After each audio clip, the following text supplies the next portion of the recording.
Hey, what's up? In the previous part, I was explaining to you guys Orania and the travesties therein, okay? It is this little breakaway city, state, village, blazi, farmer, whatever you want to call it, okay? Don't know what you want to call it. In South Africa, that literally has been left by the South African government to stay as racist as it wants to stay because they are a pariah state. They're like North Korea inside South Africa. Anyway, whatever. And I was explaining to you guys that the level of racism that dwells in Orania today is a level of racism that my current neighborhood used to be in the days of Apartheid. It is, Orania is in and of itself an Afrikaans name for a burb, a suburb. Words like Jan van Riebeek, Orania, like Roodepoort, Wilgehevel, like that is Afrikaans. I don't know. Like if you have got Dutch and German nuances, you would get what I'm saying. But I kind of have to explain it to other people with different language dialects that they understand that when we are speaking very hard, no, geez, ongelukkig, ons gebruik die my gunsteling vrug is apple of I don't know, oran. What's an orange? Is it an orania? Orange. I think an orange is actually an orania. Anyway, whatever. Righto. So I live in Wilgehevel, which is a Roodepoort little town within a region of Johannesburg that used to be among the most racist in the history of Apartheid. My neighbors around me, just to help you get a synopsis of the historical Apartheid, not Apartheid, sorry, but the historical Afrikaans names of our neighborhood. There is a neighborhood not far from here whose name is Waltevreden Park. Waltevreden is an Afrikaans term. So too is Wilgehevel. Not far away there is a place called Roodekrans. It's also very Afrikaans. Yeah, man. Yeah, exactly. Like I'm struggling to come up with them. There's one actually that's at the top of my mind, but it keeps on slipping my tongue. This neighborhood of mine has got historically Afrikaans names, okay, for suburbs, and there's nothing wrong with that. Like they are part of South Africa. They are South Africans. They get to have suburbs named after them, towns and stuff named after them. We are all South African. So I'm in Wilgehevel, historically apartheid joint. I'm really trying to get one. Anyway, whatever. I believe I've explained enough. I still am literally searching my brain to find the name of this one that is also at the top of my mind, but that's just my general neighborhood. There are many neighborhoods in this country that are with a very rich Afrikaans name. Largely, we've got an English, very English, sort of kind of British names for our suburbs, largely, like Edenvale, suburbia.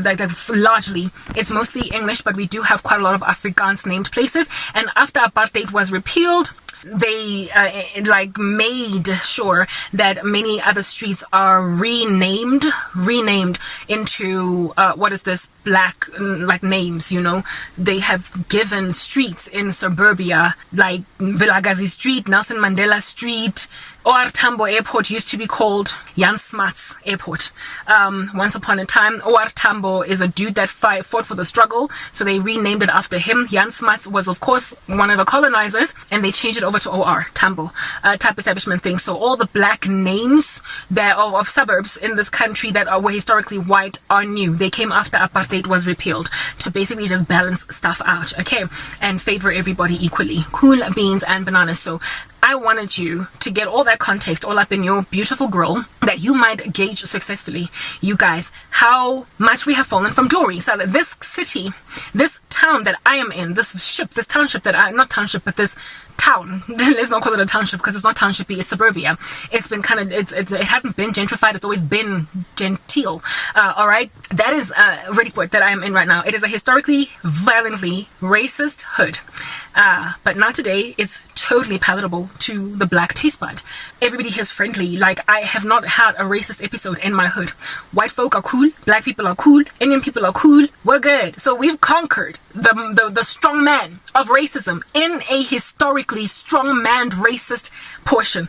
My hood, Roodepoort, was so wicked in the days of Apartheid that it used to butcher for fun black people who were very close. Remember, the Group Areas Act was weird.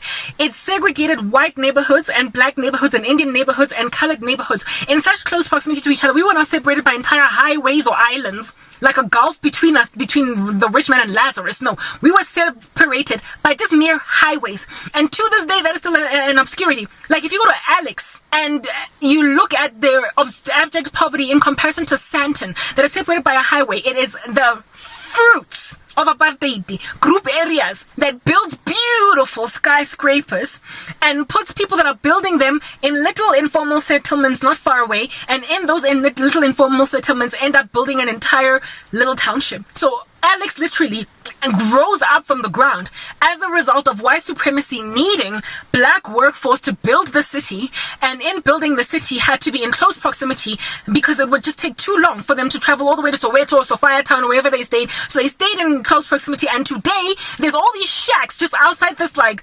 opulent, wealthiest in, never mind South Africa, but Africa city in like the wealthiest African city, Sandton, Johannesburg, is separated from the squatter campy, shack fueled neighborhood called Alex. Look, not every house called Alex Sikimukuku, because not every house in Alex is a shack, because there are black people who managed to build brick and mortar houses there. Do you understand? Once they got jobs and stuff, but it's because they started out a squatter camp that they could not move out of. They started out a squatter camp of people that were building the skyscrapers in Sandton. That is how Alex rose, not Alex, sorry, but Sandton rose from the ground, from the workmanship of black people that were put in a temporary residence around Sandton, but they never left. And so now there is this exorbitantly rich neighborhood right next to abject poverty.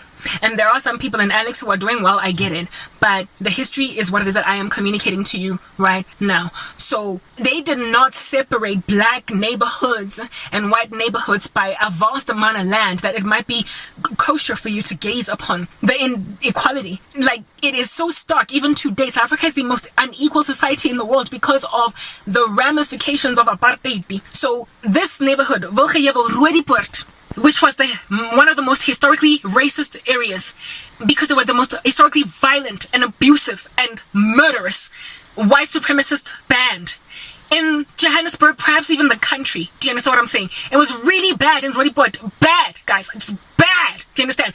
That they used to butcher for fun black people over the railway that lived in Dobsonville. Dobsonville and Roodepoort is separated by, again, just a little road, a highway, a road, a railway track.